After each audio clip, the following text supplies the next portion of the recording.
setiap tahapan itu apakah peserta, misalnya tadi ada tes kesehatan, apakah peserta harus bayar atau mengeluarkan biaya? Jadi jangan sampai baru digertak sedikit sama pembina sudah menyerah, besok minta pulang. Nah, yang jelas itu ketelitian dan jangan percaya sama pihak manapun.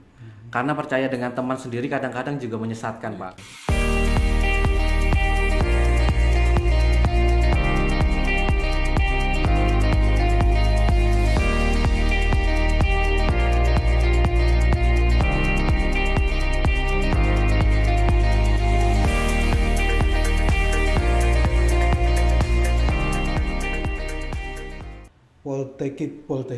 Politeknik Ilmu Pemasyarakatan dan Politeknik Ilmu Imigrasi ya, keimigrasian ya. Iya. Itu apa Om Oji? Baik, Poltekim dan Poltekim merupakan sekolah kedinasan yang dimiliki oleh Kementerian Hukum dan HAM yang memang tujuannya untuk mencetak tenaga teknis di bidang pemasyarakatan dan keimigrasian. Ini merupakan dua fungsi besar yang ada di Kementerian Hukum dan HAM. Satu di bidang keimigrasian dalam menjaga batas wilayah negara Republik Indonesia, dan satu lagi di bidang pemasyarakatan kaitan dengan justice criminal system ya. Jadi criminal justice system, jadi sistem peradilan pidana yang ada di Indonesia. Yang terakhir adalah terkait pembinaan dari orang-orang yang ya bermasalah atau warga binaan pemasyarakatan. Itu masa kuliahnya tuh S1 atau D4? Ya, karena Politeknik ini merupakan pendidikan vokasi, jadi setara dengan S1, jadi diploma 4, D4, dan dengan masa perkuliahan atau masa pendidikan selama 4 tahun, Pak. 4 tahun ya. Masa pendidikan ya? Betul. Ini dulu namanya Akip sama AIM ya? Kalau betul, betul Pak. Jadi sejak tahun 2016, memang sudah dimulai angkatan pertama perubahan dari sebelumnya akademi menjadi politeknik. Jadi waktu sebelum menjadi politeknik namanya adalah AKIP, Akademi Ilmu Pemasyarakatan, dan AIM, Akademi Imigrasi. Itu setingkat D3. Jadi selama pendidikan selama 3 tahun, nanti pun langsung diangkat menjadi CPNS dengan golongan 2C. Yang sekarang ini politeknik dengan masa pendidikan 4 tahun setara S1, lulusannya adalah bisa diangkat ke golongan 3A. Menjadi PNS golongan 3A. CPNS golongan 3A setelah lulus, setelah diwisuda. Siap. Itu tempat perkuliahannya di mana? Untuk sementara ini memang masih berada di BPSDM Hukum dan HAM di Jalan Raya Gandul Cinere. Namun sebenarnya sudah dibangun tempat perkuliahan, gedung pendidikan, gedung asrama itu di Tangerang, Pak. Oh, yang di Tangerang itu di ya? Tangerang, betul. Kalau tidak salah di dekat kantor wali kota ya? Iya, betul sekali, Pak. Oh, nanti dipusatkan di sana ya? Nanti seluruh kegiatan belajar mengajar, lalu tempat penginapan juga disediakan. Saat ini sedang proses pembangunan, jadi hanya sebagian kecil saja yang sudah digunakan gedung pendidikan, dan itu mungkin baru tingkat 1 atau tingkat 2 yang perkuliahannya di sana. Ini sama kalau dulu lebih dikenal dengan sekolah ikatan dinas ya? Masih, Pak. Masih ikatan dinas. Saat ini masih termasuk dalam salah satu sekolah kedinasan yang dimiliki oleh kementerian atau lembaga. Jadi kalau secara keseluruhan itu sekolah kedinasan ada 8 kementerian lembaga, Pak, yang memiliki sekolah kedinasan. Di antaranya IPDN itu milik Kemendagri seperti itu, ada Poltekim di Kementerian Hukum dan HAM, lalu STAN, Kementerian Keuangan ya. Saat ini udah dalam proses seleksi atau untuk tahun ini? Untuk tahun 2021 seperti memang setiap tahun ya, untuk menghasilkan para calon taruna yang akan nanti ikut perkuliahan, kita membuka pendaftaran untuk seleksi sebagai calon taruna-taruni di Poltekim dan Poltekim. Nah, kebetulan tahun 2021 ini bulan Februari kemarin kami sudah mulai menyiapkan seleksinya, karena sebelum dilakukan seleksi harus ada persetujuan prinsip dari Kementerian PAN RB untuk persetujuan alokasi formasi dan kapan Panselnas akan membuka secara serentak seleksi sekolah kedinasan, Pak. Setiap tahun selalu diumumkan ya? Setiap tahun selalu ada pembukaan untuk seleksi, Pak. Tahun 2020 kemarin memang karena masa pandemi jadi agak mundur, itu sekitar di bulan Juli. Untuk tahun ini kita sudah mulai di bulan Maret kemarin sudah mulai pendaftaran, Pak. Jadi udah kembali normal penerimaannya? Kembali normal. Nah, kalau bulan Maret sekarang yang sedang berlangsung ini sudah dalam tahap apa, Pak? Ya, jadi kemarin pengumuman sekitar tanggal 30 Maret, lalu kita ada proses pendaftaran secara online. Ini pendaftaran juga melalui laman pendaftaran BKN, SSCN Dikdin. Lalu setelah dibuka pendaftaran secara online, kami melakukan verifikasi di tahapan seleksi administrasi. Seleksi administrasi. Dan ya. Ini sudah ya? Saat ini posisinya baru saja diumumkan, Pak. Kemarin tanggal 10 Mei kita sudah mengumumkan hasil seleksi administrasi dan sedang persiapan untuk tahapan selanjutnya yaitu seleksi kompetensi dasar. Oh, jadi ada beberapa tahapan yang harus dilalui ya. Betul. Pertama seleksi administrasi, kompetensi dasar. Lalu yang seleksi wajibnya adalah seleksi kompetensi dasar. Ini menggunakan CAT, Computer Assisted Test, yang difasilitasi oleh Badan Kepegawaian Negara. Setelah itu ada seleksi lanjutan, Pak. Ya, setelah SKD ini akan tersaring mereka yang posisinya peringkatnya 3 kali formasi. Jadi perlu saya sampaikan bahwa untuk tahun 2021 ini formasi yang diberikan oleh Kementerian Pan-RB untuk Poltekip dan Poltekim masing-masing 300. 300 itu campur wanita dan pria. Nah, kebetulan di Poltekip dan Poltekim memang walaupun dari Kemenpan RB itu secara gelondongan diberikan 300-300, tapi kami atau kita di Kementerian Hukum dan HAM punya kebutuhan khusus, Pak. Nah, kebutuhan khusus ini terkait dengan kuota, laki-laki berapa, wanita berapa, karena menyesuaikan dengan kondisi tugas di lapangan. Lalu ada juga formasi khusus yang kita berikan untuk orang asli Papua, Pak. Jadi Papua Barat dan Papua itu orang aslinya punya ada kuota khusus yang diberikan. Yang diberikan untuk orang untuk bersaing sesama orang asli Papua. Nah, tadi kalau yang awal seleksi administrasi sudah dilalui, biasanya tuh dalam seleksi administrasi para catar itu apa sih yang biasanya ini nggak lolos ya, bukan nggak lulus ya. Itu biasanya kekurangannya apa tuh? Jadi kami sudah sampaikan di pengumuman persyaratan bahwa kami butuh para peserta yang memiliki kualifikasi bla bla bla gitu ya. Jadi misalkan belum menikah, itu harus dibuktikan dengan surat keterangan belum menikah. Itu pun ada persyaratan khususnya lagi, harus ditandatangani oleh siapa yang berwenang, seperti itu. Lalu misalkan yang sudah memiliki ijazah, mereka juga harus upload ijazah aslinya untuk di laman pendaftaran, seperti itu. Dan bagi mereka yang belum mendapatkan ijazah seperti lulusan tahun 2021, mereka bisa menggunakan surat keterangan lulus atau surat keterangan sebagai siswa di sebuah SMA yang di asalnya si peserta ini. Nah, dengan ketentuan-ketentuan itu banyak masih peserta yang tidak sesuai dengan persyaratan. Misalkan contoh seperti foto untuk Poltekip kita minta backgroundnya berwarna merah, latar belakang berwarna merah. Tapi ada juga yang tidak berwarna merah. Atau Poltekim kita bedakan berwarna biru. Nah, ini juga kadang-kadang suka ketukar antara yang Poltekip, dia daftar di Poltekim tapi masih pakai background latar belakangnya merah.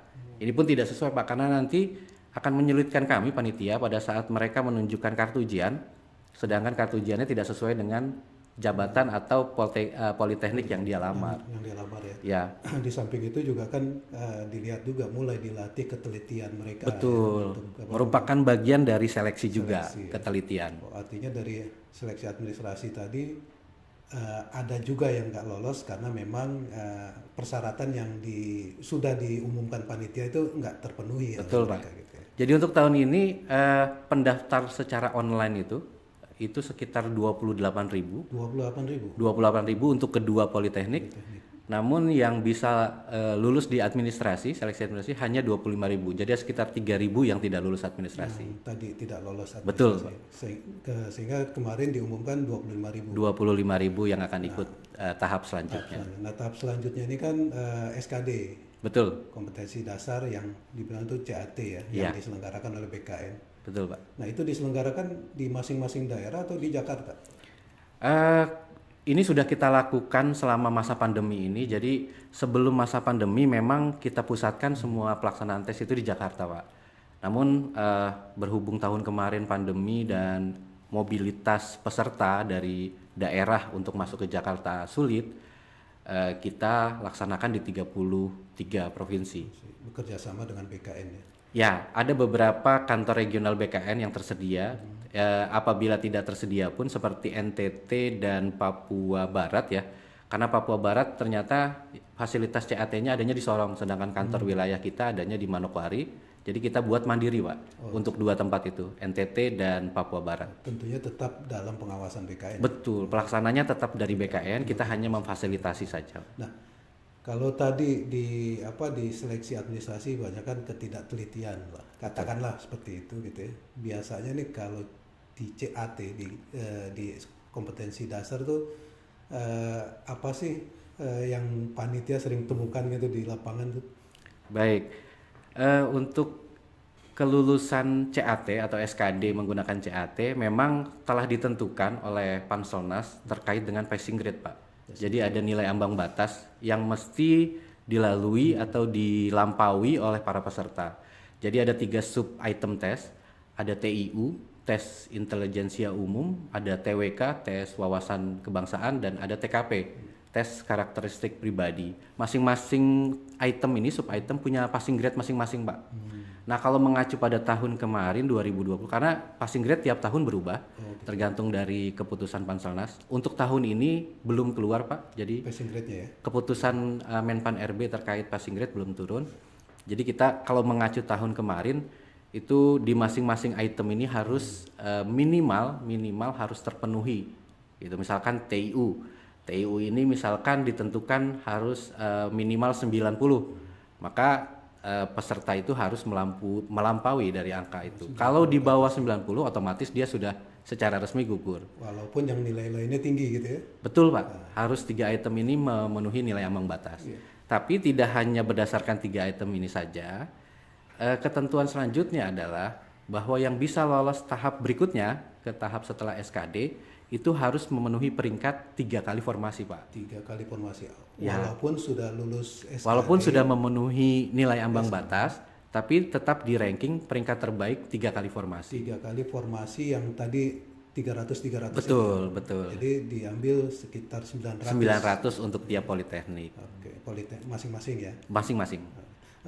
Artinya nanti lulusan ini kalau keduanya berarti ada 1.800 ya kalau dalam SKD ya. Betul.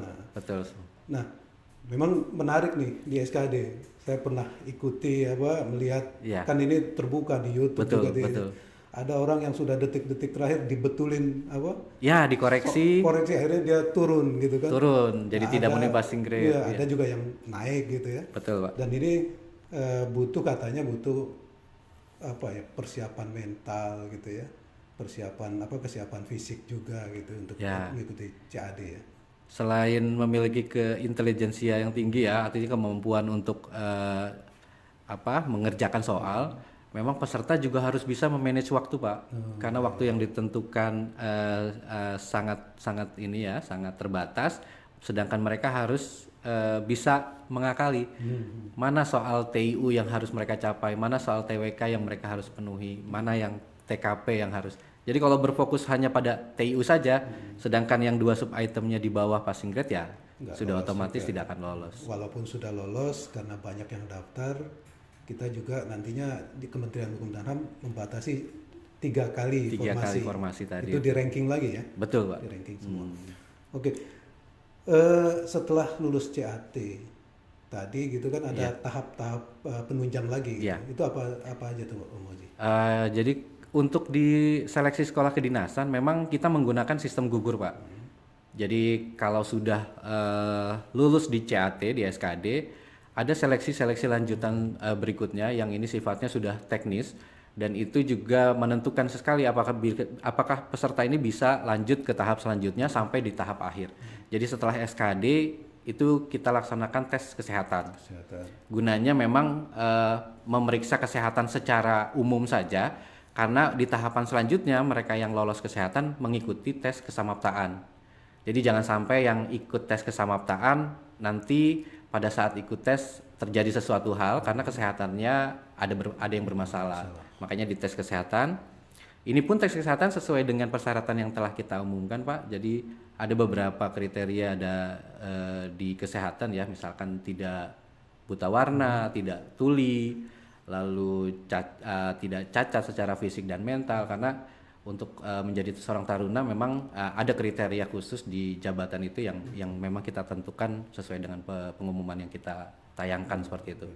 Nah, kesehatan yang dalam-dalam itu seperti bebas HIV, bebas narkoba itu memang nanti di item tes yang lain. Nah, untuk sementara di tes kesehatan hanya yang bersifat umum saja sehingga mereka dipastikan bisa mengikuti tes selanjutnya. Yaitu tes kesamaptaan. Setelah tes kesamaptaan nanti ada tes lagi yaitu ujian tulis dan wawancara psikotes, Pak. Jadi kita ada psikotes yang tahun kemarin kita sudah cobakan secara online. Jadi baru tahun kemarin kita uji coba. Untuk tahun ini sepertinya masih bisa kita gunakan cara itu karena pandemi juga belum berkunjung menurun. Jadi kita antisipasi, kita bisa laksanakan ujian psikotes itu secara online. Setelah mereka lulus di psikotes, mereka akan masuk tahap akhir, Pak. Tahap akhir ini adalah wawancara pengamatan fisik dan keterampilan atau sering disebut pantuhir kalau di di tes-tes seleksi sekolah kedinasan. Jadi wawancara pengamatan fisik dan keterampilan ini yang nanti akan menentukan di akhir apakah memang si peserta ini sudah layak menjadi calon taruna di Poltekkip atau Poltekkim. Seperti itu. Tadi kesehatan tadi udah dijelaskan oleh Om Oji. Kemudian di kesamaptaan nih. Siap. Biasanya kesamaptaan itu kita Kementerian Hukum dan HAM itu kerjasama dengan kepolisian ya atau instansi yang terkait dengan mempunyai kompetensi untuk melakukan tes kesamaptaan gitu ya. Baik, untuk tes kesamaptaan yang jelas kami berpedoman pada Perkapolri. Jadi Peraturan Kepala Polisian Republik Indonesia terkait dengan tes kesehatan kesamaptaan jasmani. Itu ada Perkapolrinya, mungkin bisa dicek oleh teman-teman peserta, nanti bisa melihat item-item yang diteskan. Untuk kerjasamanya ini bisa berbeda-beda, Pak, karena kita laksanakan kemungkinan di 33 provinsi. Jadi kita tidak membatasi mereka akan kerjasama dengan siapa, tapi yang jelas panduan atau pedomannya itu sudah dengan panduan yang sama, artinya satu pedoman. Nah, kebetulan kalau kita yang laksanakan di pusat ini memang pernah bekerja sama dengan TNI, pernah juga bekerja sama dengan kepolisian atau BRIMOB untuk tes Samapta. Tapi kalau 33 provinsi yang melaksanakan ini nanti tergantung dari kesiapan masing-masing wilayah, Pak. Bisa dengan TNI, bisa dengan Polri, bisa juga dengan menggunakan sumber daya yang ada di internal Kementerian Hukum dan HAM, seperti itu. Ya, biasanya kalau tidak salah kan ada tes di Samaptaan itu ada lari, ada lari push up, gitu ya. Dan itu punya hitungan tersendiri ya. Di Perkapolri itu ada. Sudah jelas, Pak. Jadi kalau untuk item tesnya terdiri dari 2 sub item. Jadi ada Samapta A itu berupa lari selama 12 menit dengan satu putarannya itu 400 meter. Jadi dalam waktu 12 menit peserta ini bisa melakukan berapa kali putaran. Seperti itu. Minimal gitu, ada minimalnya ya? Normal kalau untuk usia peserta ya, yang di range antara 17 sampai 25, paling tinggi 25 untuk pegawai. Kalau untuk yang umum 22 ya sekitar umur segitu mungkin 6 itu sudah bagus, Pak. Ya. Jadi kalau 5 mungkin rata-rata gitu ya. Tapi kalau di bawah itu ya itu tergantung kondisi Dan fisiknya itu si peserta. mempengaruhi nilai nanti akhir Samapta ada ya? Betul Pak. Dia lari Makin banyak putaran yang dilalui makin tinggi nilainya seperti itu. tapi setelah lari ada lagi yang B tadi. Nah, Samapta yang B. Samapta B ini terdiri dari push up, itu dilakukan selama 1 menit, berapa kali yang didapatkan. Pull up juga demikian buat yang cowok, kalau yang cewek itu dengan chinning, jadi hanya mendorong di besi aja, tidak mendorong ke atas. Lalu ada lagi pull up, push up, sit up, itu juga dilakukan selama 1 menit, dapat berapa kali sit up. Dan yang terakhir adalah shuttle run. Shuttle run itu lari 2 kali putaran angka 8 dapat berapa detik. Nah, itu hitungannya, Pak. Nanti masing-masing capaian itu sudah ada di Perkapolri itu. Dapat berapa nilainya, bila digabungkan antara Samapta A Samapta B, itulah jadi nilai akhir Samapta. Dan nilai akhir itu ada sistem gugur juga. Mereka yang jadi di setiap tahapan tes memang pasti ada yang gugur, Pak. Jadi kita sudah tentukan di passing grade atau di nilai ambang batas berapakah nanti yang ditentukan untuk kelulusan. Jadi misalkan dia dapat misalkan di Samapta dapat angka 50. Pada saat rapat kelulusan menentukan bahwa nilai ambang batasnya itu 49 misalkan, maka dia lolos. Tapi kalau rapat memutuskan nilai ambang batasnya setahun ini adalah 51, maka yang 50 tidak lolos. Seperti itu. Ini menarik sekali nih pembicaraannya. Diminum dulu, Pak Moji. Ya, terima kasih, Pak. Terima kasih. Biar kita lebih santai lagi nih. Tadi kan baru sampai tes kesamaptaan. Ada 2 tes lagi, ujian Psikotes, dan wawancara atau pantohir tadi. Kalau di ujian psikotes ini biasanya modelnya seperti apa tuh biasanya? Baik, sesuai dengan namanya ya, karena ini tesnya terkait dengan psiko peserta, jadi kondisi kejiwaan peserta. Memang kami menyaring untuk bisa mendapatkan para calon taruna ini yang tangguh, Pak. Artinya tangguh ini dia tidak gampang menyerah pada saat pendidikan.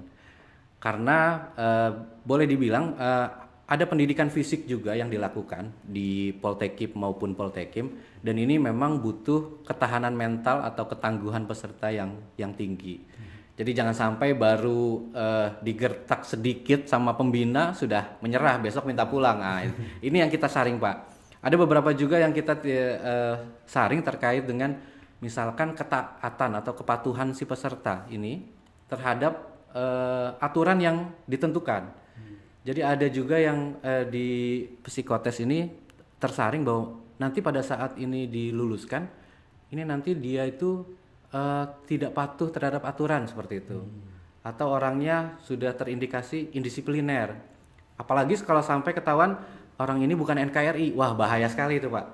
Ini bahaya sekali. Makanya di tes psikotes ini baik melalui ujian tulisnya maupun wawancara dengan para psikolog yang ada, ini bisa kita dapatkan hasil psikotes, yaitu peserta-peserta yang memang sudah layak untuk menjadi calon taruna di Poltekkip dan Poltekkим. Oh, itu. Jadi kalau ini tahun kemarin kan melalui online ya? Online, betul. Tahun ini sepertinya masih sama, Pak. Masih, walaupun online tapi tetap dilakukan secara virtual untuk wawancaranya. Jadi tetap bisa digali secara virtual seperti itu. Setelah psikotes tahap akhir, psikotes juga gugur ya, ada sistem gugur. Ada sistem gugur. Tahap akhir adalah wawancara atau pantohir. Betul, Pak. Nah, ini merupakan tahap terakhir dari calon taruna untuk lolos menjadi taruna-taruni atau sementara tidak lolos gitu, untuk kalau yang mau daftar lagi tahun depan berikutnya gitu ya. Biasanya wawancara itu dilakukan di mana? Untuk tahun kemarin 2020 wawancara itu kita lakukan terpusat, Pak. Terpusat di Jakarta. Karena ini adalah tes terakhir yang sangat menentukan lulus atau tidak lulus. Maka kita juga harus menentukan penguji wawancara ini yang memang artinya bisa satu persepsi atau satu persamaan. Takutnya kalau kita lakukan ini di 33 provinsi nanti penilaian para penguji ini belum tentu sama Pak. Jadi kami datangkan para peserta di tes terakhir wawancara ini untuk ke Jakarta dan mereka akan diuji oleh para pimpinan tinggi yang ada di Kementerian Hukum dan HAM.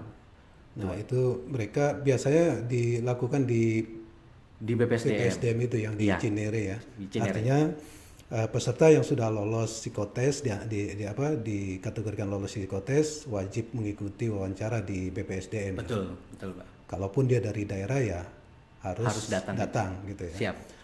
Panitia nggak menyediakan akomodasi atau apa gitu pada saat wawancara. Tidak Pak. Jadi akomodasi ditanggung oleh peserta. Tapi banyak juga peserta yang di BPSDM itu menginap di fasilitas BPSDM Pak. Oh gitu ya. Iya. Itu boleh ya. Boleh, tergantung dari kondisi nanti di sarana dan prasarana yang ada di BPSDM. Nah, ini menarik nih untuk mungkin sebagai informasi juga. Setiap tahapan itu apakah peserta misalnya tadi ada tes kesehatan, apakah peserta harus bayar atau mengeluarkan biaya? Jadi sebagaimana yang kami telah tayangkan di pengumuman bahwa seluruh tahapan seleksi yang ada di Kementerian Hukum dan HAM itu tidak dipungut biaya Pak. Bahkan ya Pak, ini kami sudah lakukan untuk mengikuti seleksi kompetensi dasar dengan CAT, itu BKN menerapkan PMBP untuk penggunaan fasilitas CAT satu orang 50.000. Oh, sebetulnya dan ya. Itu kita yang bayarkan Pak. Kementerian Hukum dan HAM. Kementerian Hukum dan HAM yang bayarkan. Ya saya nggak tahu kalau sekolah kedinasan lain, tapi yang saya dengar juga mereka ada yang bayar sendiri, bahkan sampai biaya pendaftaran pun bayar untuk. Tapi itu masing-masing sekolah kedinasan punya aturan tersendiri. Tapi di Kementerian Hukum dan HAM kita menjaga bahwa setiap tahapan seleksi itu memang tidak ada yang dipungut biaya. Ya, karena kita mencari tenaga-tenaga yang memang kita mencari untuk yang generasi yang berkualitas, bukannya untuk yang itu ya. Iya Pak. Mudah-mudahan hasilnya adalah para lulusan yang memang benar-benar dibutuhkan oleh Kementerian Hukum dan HAM. Ini kalau saya kemarin baca memperhatikan media sosial dan lain sebagainya nih. Ini saya kok menemukan di lapangan gitu, membaca gitu. Ini banyak medsos-medsos yang tanda kutip kelihatannya resmi gitu. Sebagai panitia. Saya ada beberapa gitu. Bahkan bukan beberapa, banyak gitu. Bahkan bisa mengeluarkan pengumuman, bahkan macam-macam lah gitu. Ini sebetulnya kan medsos yang resminya ada ya? Ada Pak, jadi di pengumuman kami sudah cantumkan beberapa akun medsos yang menjadi akun ofisial dari panitia seleksi calon taruna Poltekim dan Poltekim, seperti misalkan laman resmi itu bisa di catar.kemenkumham.go.id, lalu ada akun Twitter di situ, akun Instagram. Itu yang ada di pengumuman resmi itulah yang memang ofisial. Dari artinya panitia ya? Betul Pak, segala informasi memang nanti asalnya dari akun-akun resmi. Nah di luar akun-akun itu memang banyak sekali Pak. Jadi ada juga yang mirip namanya dengan akun resmi kita dan juga mengumumkan informasi-informasi. Tapi selama informasi itu memang sesuai, kami tuh sebenarnya tidak mempermasalahkan akun-akun itu. Takutnya kalau tidak dari yang resmi ini, mereka menginformasikan hal-hal yang akhirnya dipercaya peserta dan akan merugikan si peserta sendiri. Kami menjaga itu Pak. Kami sudah umumkan bahwa ada beberapa akun yang memang bukan akun resmi.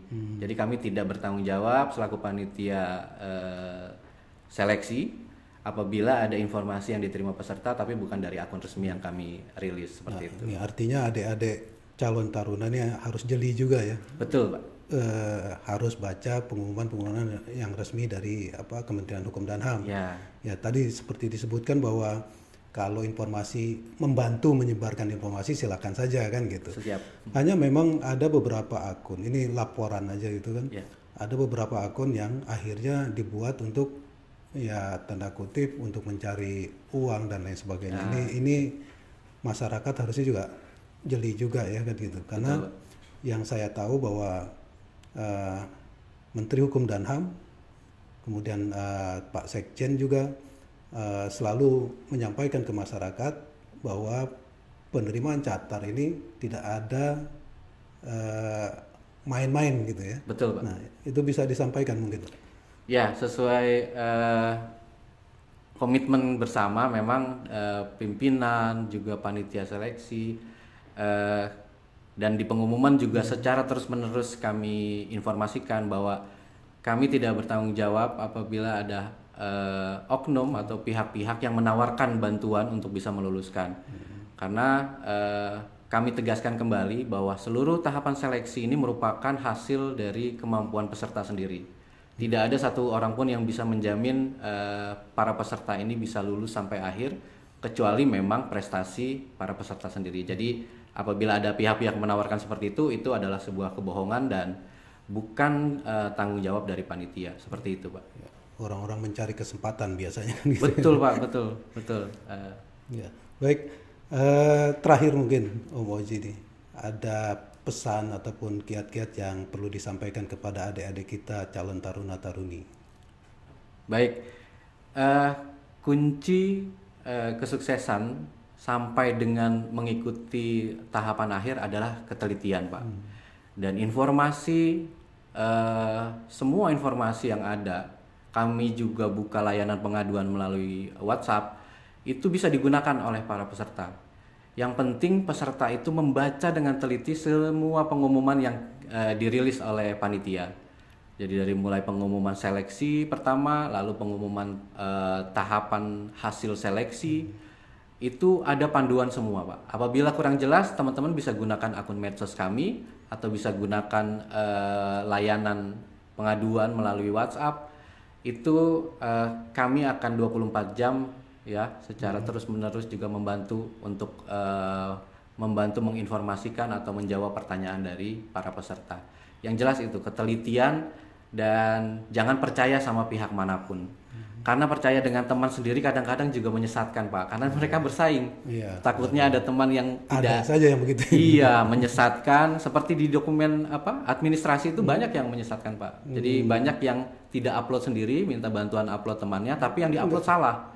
Atau nggak diupload malah. Akhirnya malah yang bersangkutan jadi tidak lulus seperti itu. Nah, ini artinya ketelitian, kemudian kesiapan mental, fisik dan lain sebagainya itu perlu dipersiapkan oleh teman-teman ataupun adik-adik kita yang mau menjadi calon taruna-taruni baik itu Poltekkip dan Poltekkим. Baik, terima kasih Om Oji atas informasinya. Mudah-mudahan ini menjadi penting bagi teman-teman ataupun adik-adik kita. Siap. Dan yang penting tadi poinnya, jangan percaya kepada siapapun, percaya pada diri sendiri, kemampuan diri sendiri, persiapkan mental, fisik dan intelektual gitu ya. Betul. Kemudian panitia selalu senantiasa membantu. Ada media-media sosial yang bisa digunakan, ada WhatsApp, ada Instagram, ada Twitter ya. Dan website halaman resmi ya. Betul. Nanti kita cantumkan di layar juga. Siap. Ya. Makasih atas waktunya. Sama-sama, Pak Ali.